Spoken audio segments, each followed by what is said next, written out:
Hi everyone, welcome back to my channel. I hope you're all well. In today's video I'm just going to be showing you how to do tubular herringbone. So I've just got a little sample here. This is made using size 11 seed beads. So this is what it looks like at the ends, and this is the end that's still working on. And then this is what it looks like around the sides, and it's quite a flexible stitch. It's a bit like a snake chain.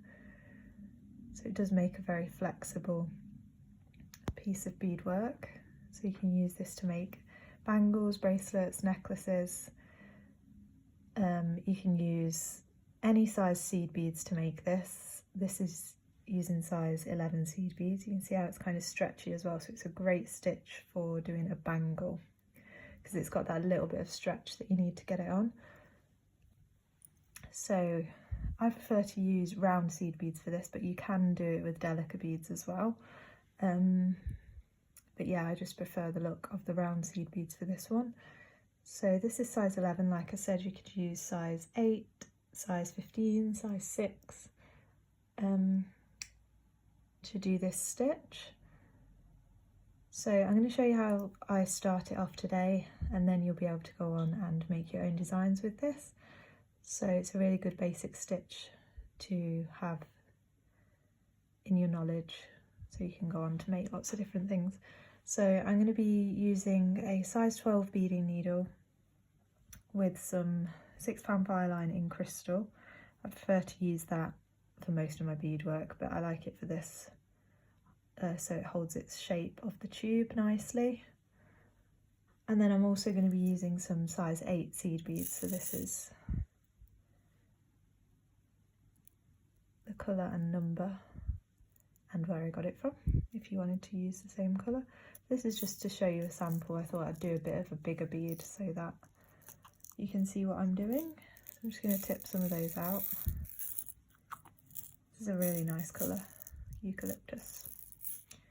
So I've already threaded my needle onto my thread, so I'm going to be showing you how to do the same size as this, or the same amount of rows as this.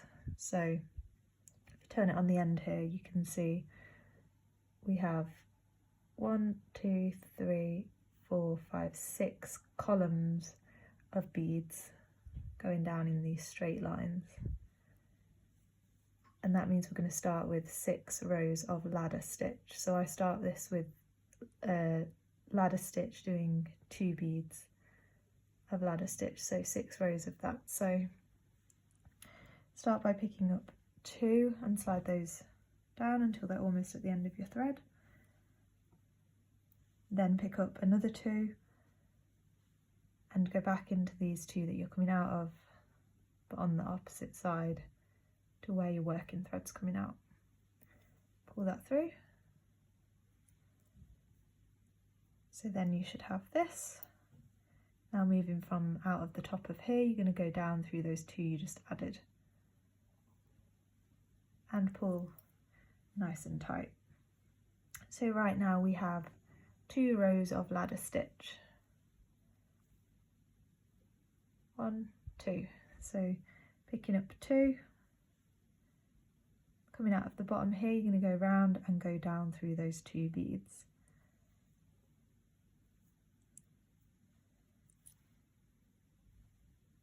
And then up through the 2 you just added.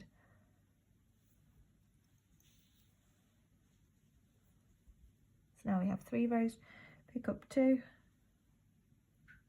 come around and go back into the 2 that you're coming out of, but on the opposite side, and then down through the 2 you just added.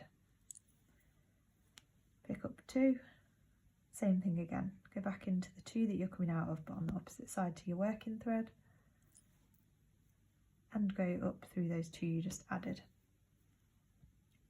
And picking up 2, going back into the 2 you're coming out of on the opposite side, and then back down through those 2 that you just added. And pull that nice and tight so you have this. So right now we've got 6 rows of ladder stitch, and if you wanted to make it any bigger, you can experiment with that. I'm going to just show you with this width of tube for today, like this, but you can of course experiment with more or less beads if you want to. So from here we're just going to fold it in half like this, and here's my working thread here, this is my tail thread. We're coming out of these two on the bottom, so we're going to go up through the bottom of these two at the other end, and down through the two on the other side again, and then back up through the two on the other side. So when you pull it, you should be coming out opposite your tail thread. So now we have this little group of 6. So now we're going to start the herringbone. So picking up 2, and we're coming out of this bead. So I go round clockwise because I find it easiest to work that way. So go whichever way you're comfortable with. So coming out of this bead here, we're going to go down through the next one in the circle. But you want to make sure you're only going through that top bead, not the one at the bottom as well. Pull that through and just make sure that they sit nicely on the top like that. And then, so we're coming out of here. I'm going to go up through the next bead in that clockwise direction. So now we're back on the top and we're going to pick up 2 and do the same. So coming out of this one here, we're going to move around and go down through the next bead on the top. And then coming out of the bottom of this bead, you're going to move around clockwise and up through the next top bead.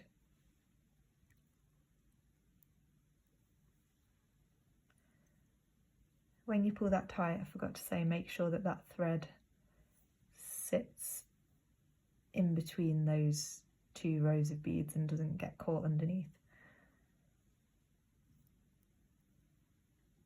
Okay, now we're back up at the top again, so picking up 2. Coming out of this one, go down through the next bead, just through the top bead. So we have this, and that was the last 2 of the row. So here's the first 2 that we added at the start of this row. So when you go up this time, just making sure if you're coming out here, if you pull that string across, just make sure you're going up through the bead that's on the same level as the one you're coming out of. If I was to go from here straight up through the top bead, it's going to kind of pull your work out of shape. So because we've already added that top row, we do the same thing as always. So going across to this bead next to it in the row, up through that one and up through the one above. And that's how we step up into our next row. Pull that all nice and tight. And now we have this. So this is how it's going to grow. So I'll show you on this one. So you're going to have these 3 columns of groups of 2, and they're going to grow up separately like this, but each time you add your next row, they sort of get connected a little bit in the middle.